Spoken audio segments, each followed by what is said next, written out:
CSRA of different temperatures. Now, on top of that, we're also going to see those rain chances. Notice the rain chances are going to be pretty high, bringing some flooding concerns across parts of the southeast. But for our area, around 1 to 2 inches. More details at 10.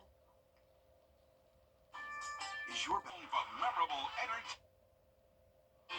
Overcast with rain chances once again for our Wednesday, and on top of that, we are going to see a huge variety of temperatures across the CSRA from the 40s all the way to the 70s. I'll have a look at all those temperatures and our future cast coming up. Right now on News Channel 6 at 10, a young man accused of killing his mother in Aiken County. We're going to have the latest on that investigation. Also ahead, Richmond County leaders asking for input on a local homestead exemption. We'll take you to the public meeting as Your News at 10 starts now. Live from Television Park, this is WJBF News Channel 6 at 10 on MeTV. Good evening, everybody. I'm Brad Means. We do thank you for joining us as coverage you can count on begins with a man accused in a deadly hit and run in Richmond County. The sheriff's office arresting Michael Kelly. He was wanted for the hit and run that claimed the life of 65-year-old Dwayne Rutledge back on January 26th. Rutledge hit from behind while riding a moped at the intersection of 13th Avenue and Martin Luther King Boulevard. He was taken to a local hospital where he died from his injuries. The Richmond County Sheriff's Office investigating a shooting at an apartment complex. Deputies got that call about 3 o'clock this afternoon. Reports of gunshots at the Legacy at Walton Green Apartments. The deputies say they found shell casings and a car in a retention pond. They detained one person. And a 20-year-old Gloverville man in jail tonight accused of shooting and killing his mother. Xavier Butler facing murder and weapon charges. It was Sunday just before midnight when officers got the call to a home on Lawana Drive. When they got there, they found bullet holes in the door. Witnesses told them that Butler was armed, appeared suicidal, and had fired several shots. They found his mother, Adrienne Richardson, dead in a bedroom.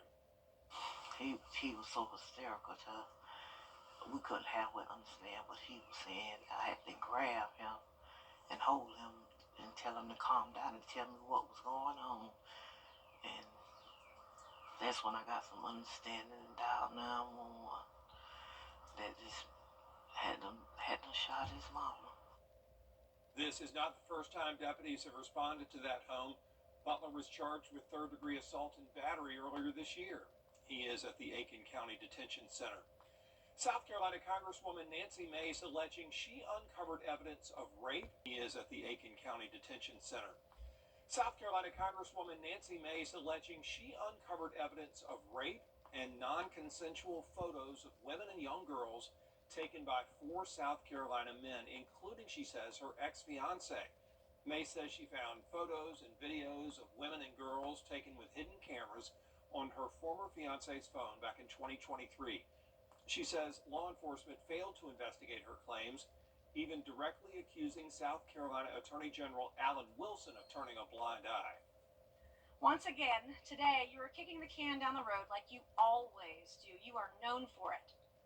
More days, more weeks, and more delay.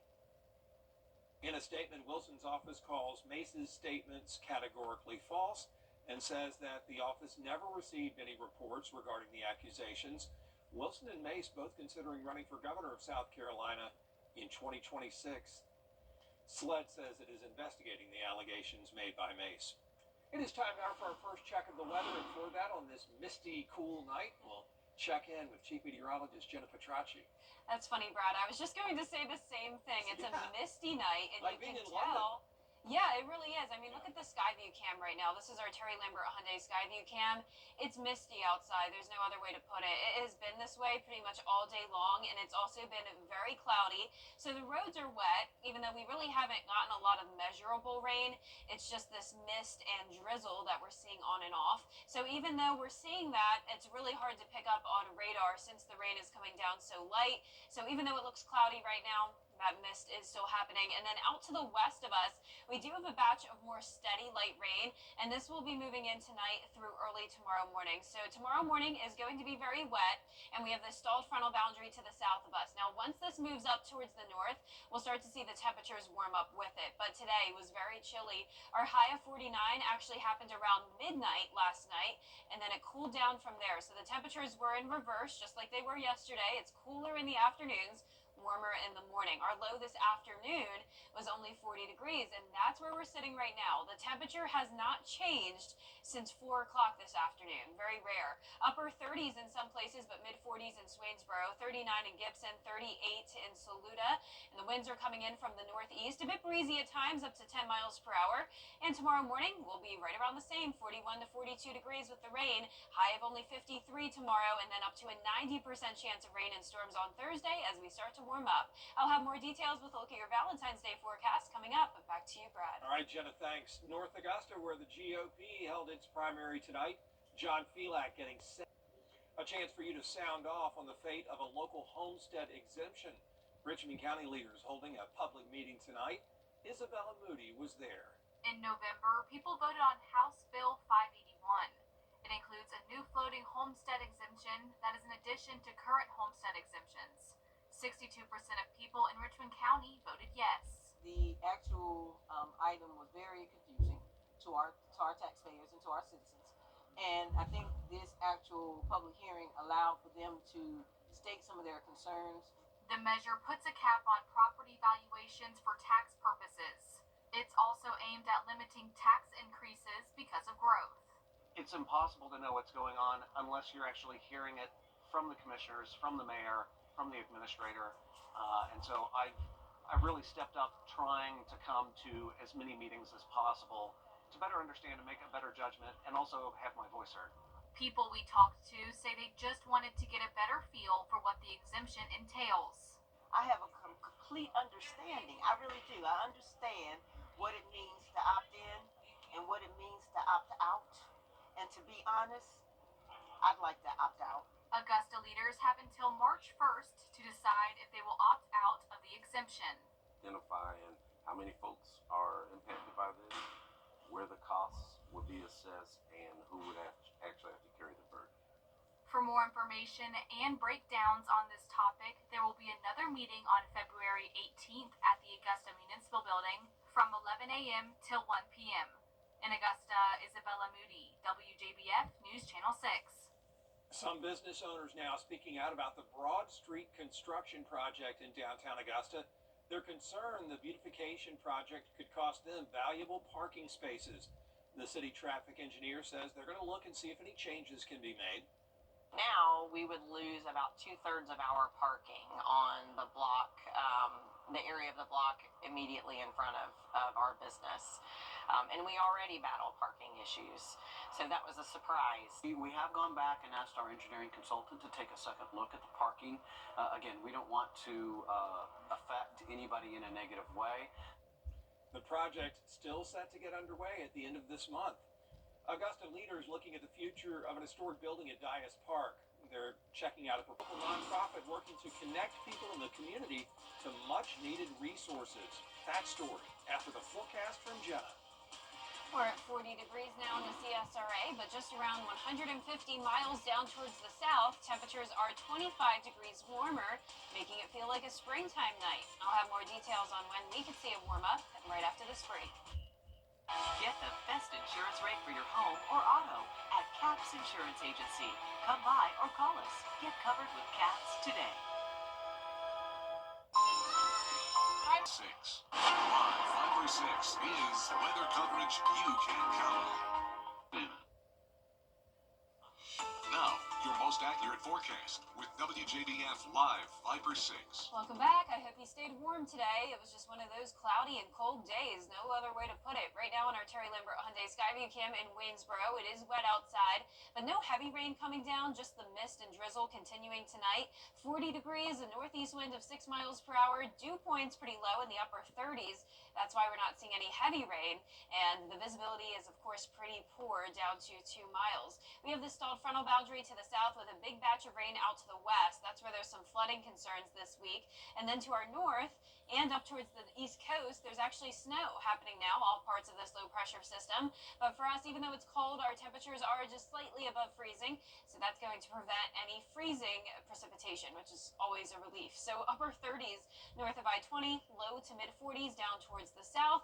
And as for our highs tomorrow, we have quite the spread here. 43 in Saluda, 78 in Swainsboro in the same day. Two different seasons across the CSRA. Everyone in the middle around Augusta, Aiken, sitting somewhere in between from the upper 40s through upper 60s. So depending on where you are, it'll look like a completely different day than some other places in the CSRA. But here's the day planner for Augusta. Low 40s in the morning, low 50s in the afternoon. Cloudy, and then the clouds break a little bit around 7 o'clock in the evening, especially in our southern line counties. And that's when we'll actually start to warm up rather than cool down when the sun sets. So by the time you're headed out the door Thursday morning, we'll be around 60 degrees and then low to upper 60s throughout Thursday afternoon. But look at this cold air that's going to creep back into the area by Thursday night. So we'll get a brief warm up and then cool right back down as we head into Valentine's Day. So here's a look at 4 a.m. tomorrow morning. We will have more steady light rain moving in, most of it impacting anywhere from Augusta towards the north. Just that light rain and drizzle, say from Burke County down towards the south tomorrow. Wednesday at 8 p.m., you can see some heavier rain out to the west of us. And then by Thursday morning, a cold front moves through. That's going to bring the chance of some storms Thursday morning. And behind the front, we will have dry air taking over. So this moves in by around Thursday afternoon, and that's when we'll cool down again. Here's a closer look at home tomorrow morning. You can see that light rain on and off, very scattered in nature. And it definitely won't be a complete washout tomorrow, but still that chance of drizzle and mist throughout the day. And then here comes that line of some stronger storms. No threat of severe weather at this time, but we can definitely see some gusty winds with some brief heavy rain as we go into Thursday morning. So anywhere from a half of an inch of rain to an inch and a half. And then for Valentine's Day, we're actually back to sunshine. It will be a beautiful day, but bundle up for any dinner plans as it will be chilly, high of 58, but then back up to 68 on Sunday with an 80% chance of rain. A more powerful cold front comes through, and that'll drop our temperatures on Monday to below freezing. Back to you, Brad. All right, Jenna, thanks. The United Way holding an event to connect people and resources. Several vendors and agencies under one roof today at the main library. Individuals can call from the community and get connected to the resources that are community from food pantries, shelters, assistance with medical care costs. There's a wide variety of assistance that's available, but we just need the individuals to call and they can get connected. And if you couldn't make today's event, don't worry. You can call 211 for more information, or you can go to WJBF.com. Still, I have South Carolina lawmakers pushing for a change for state coroners. I'll tell you about a proposed bill. On Cuomo. At WJBF's Television Park Productions, our mission is to provide local businesses with top quality video and digital content at an affordable price. With decades of experience, our award-winning creative team will guide you step by step through the creative process, resulting in a successful marketing message for your brand. Over the years, we've helped hundreds of local businesses expand their voice. Visit WJBF.com/creative to find out how we can do the same for you. South Carolina lawmakers looking at a bill to require fingerprinting of county coroners and require some sort of forensic science degree or certification. The second part is already law, but there's a loophole, as Derek Dellinger reports. Death is never an easy subject to talk about, but when it happens in South Carolina, each and every death by law has to be recorded by a county coroner. And as requirements have changed and as science has become more complex, it's also meant a lot more work. But it's also an elected position, one that lawmakers say has had its failings. In my career, I have seen coroners, to lack of a better term, violate the public trust, in the way they conduct their business. And that's unfortunate. Again, ultimately, the citizens are the ones that suffer. State Representative Tommy Pope of York County is one of the sponsors of a piece of legislation that is upping the requirements for coroners. It would include fingerprinting and closing a loophole that coroners say has been exploited, one that allows a coroner or coroner candidate to enroll in a forensic science program but not complete it. Where that was a point of contention is all you had to do was enroll in it. There's nothing in there that said you must complete it.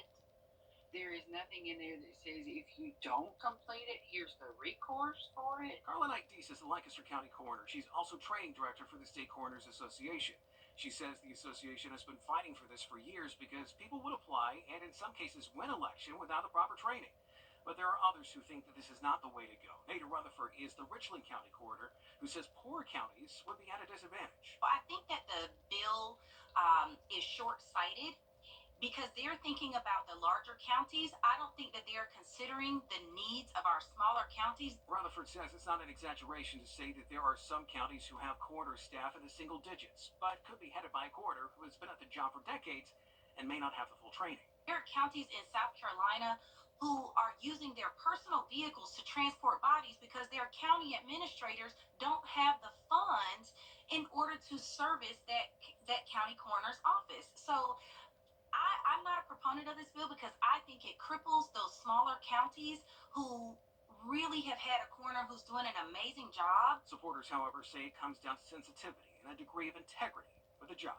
You have a lot of responsibility and due diligence to be private with the family, to protect them, because the rest of the world wants to know what's going on with them. But you have some due diligence to protect what legally has to be protected.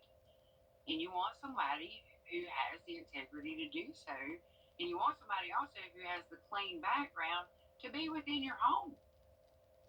Still ahead, high school basketball tournaments in full swing. We have highlights from Burke County versus Josie. Come on in to Davis Appliance and Furniture, where you can find the best deals in town.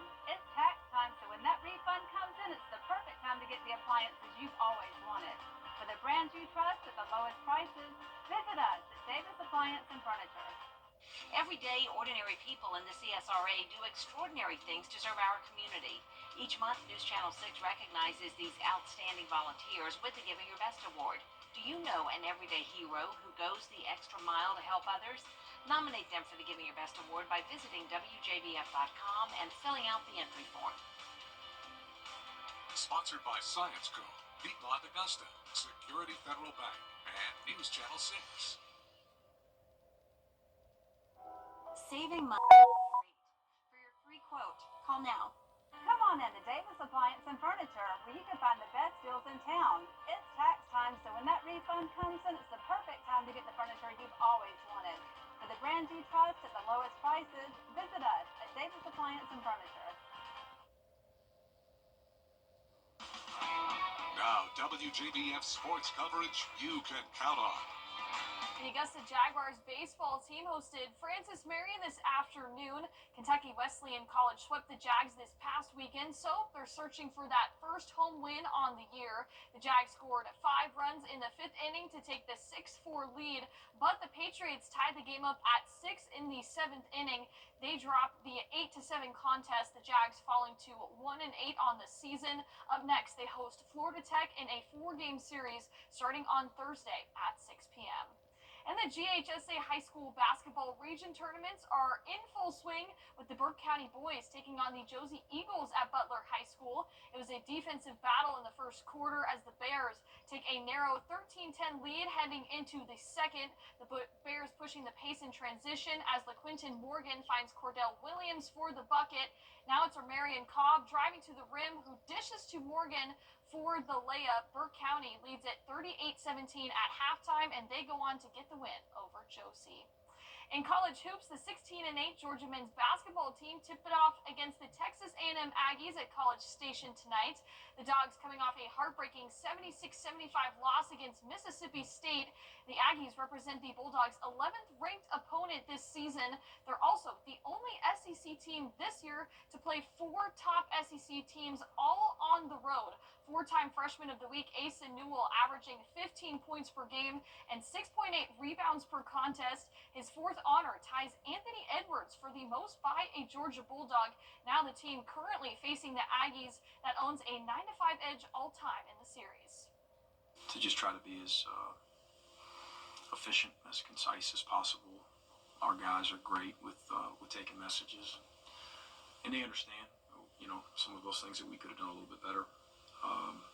They're down, though, obviously, at the same time. It was a great opportunity. But these guys, we got a group that they'll have the right approach. The game tipped off at 9 p.m. on the SEC network. UGA leads it at halftime, 32-23. And former All-SEC defensive back and current Houston Texan Kamari Lassiter has contributed $4,000 back to the UGA Athletic Association's Scholarship Endowment Fund. His donation will help cover costs with tuition, fees, and room and board. Lassiter started 29 games in his career during Georgia's back-to-back national championships. He finished with 86 tackles and 8.5 tackles for loss. That's it for sports. We'll be back. How do you become the largest? And last but not least, middle schoolers out in New Mexico are reaching for the stars with their science project. With the help of their love of science and pizza. Jessica Salinas has the story. I feel like all kids like pizza. And she's not wrong. This group agrees pepperoni and cheese pizza is a great dish. But unlike most pizza-loving kids, their mutual love for science has sparked an idea that's even got NASA on board. That is, making a space pizza. We're going to have one packet of yeast, maybe 4 or 5 basil seeds, 4 or 5 tomato seeds, and then some radiation measuring microchips. The 4 middle schoolers will be sending those ingredients up 70,000 feet above Earth this summer to space and back. They came up with the idea in their free time last fall, hearing about the NASA Tech Rise Student Challenge. Their science teacher, James Goodman, is helping them participate. I'm really proud of them for being willing to take on outside work outside of school. And I've been so impressed with their initiative so far. Now, Space Pizza is going to be one of 60 that's going to get sent up to the atmosphere for this NASA project. They're chosen out of roughly 700 experimental ideas across the country. Now, the group of 4 is excited to see their experiment go up. I think this would also help improve our general understanding of technology and biology, because we're setting up plant life and seeing how it is affected by radiation. They're the only New Mexico group working on the project, which aims to see if space radiation will affect the ingredients and their taste. I feel like the possibilities after this are basically endless. Talented youngsters for sure. Yeah, and the pizza aspect, I mean, Gotta who love doesn't pizza. love that? Absolutely. I love it. Well done. Well, our forecast is showing some not so lovely weather over the next couple of days, but Valentine's Day, that looks like a lovely forecast. It will just be chilly, 58 degrees, so you'll need to bundle up then, and bundle up tomorrow. High of only 53, a cloudy day, on and off rain, and then an even higher rain chance Thursday morning with that cold front passage. Once again, that can bring some storms. And then after the nice sunshine on Valentine's Day, we're back to rain chances this weekend. A more powerful front will come through on Sunday, bringing a high chance of rain and windy conditions. And then we're back to below freezing low temperatures next Monday morning, and then more rain by the middle of next week. I do not see any 80s. No 80s in sight. We have below average temperatures expected for the next couple of weeks of February. All right, we can deal with that. Thank you, Gianna. Thank you all for watching. Back at 11 for News Channel 6 at 11. And Hogan's Heroes is next here on WTV. Have a great night.